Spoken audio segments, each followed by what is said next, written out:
connaît Njolé, mais peu savent que ces eaux cachent des génies prêts à punir ceux qui les dérangent. Je me souviens de ce jour comme si c'était hier. Mon neveu, avec d'autres enfants de la famille, passait ses vacances chez sa grand-mère à Njolé, un petit coin du Gabon. Tous les jours, mon neveu et les autres enfants allaient à l'Ogooué, l'un des principaux fleuves du Gabon. Parfois, ils y faisaient la lessive, parfois la vaisselle, et de temps en temps, ils allaient s'y baigner. Mais il y avait un endroit dans ce fleuve qu'on leur interdisait de franchir, un lieu plus ou moins profond, dont on disait qu'il abritait des génies. Si tu osais t'y aventurer, tu risquais d'attirer leur colère. Malgré les consignes sans cesse répétées, ce fameux jour arriva.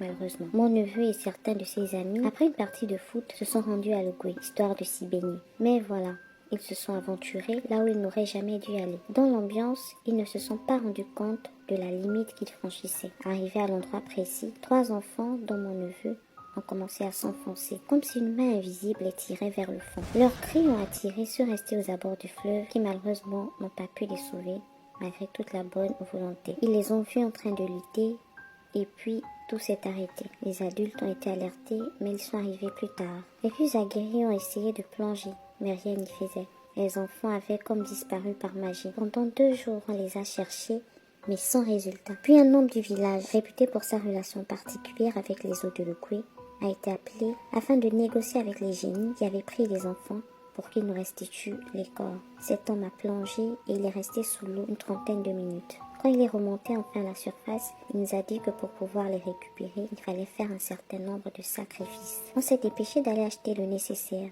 On a donc préparé les rituels, puis le monsieur a offert au génie ce qu'il demandait. Et c'est alors que, comme par magie, les corps des enfants sont remontés à la surface, aussitôt que les rituels ont été accomplis. On a pu les retrouver, les pleurer et leur rendre hommage comme il se devait. Et le monsieur a été remercié, car sans son intervention, on n'aurait pas pu retrouver les corps. Sachez-le, le respect des interdictions, des consignes est crucial, au risque de subir des conséquences qui peuvent aller parfois au-delà du réel. Je rappelle que l'histoire se déroule à Njolé, dans la province du Moyen-Ogooué au Gabon. Avez-vous déjà vécu une situation similaire? Dites-le nous en commentaire. À très bientôt, la conteuse Gaboma.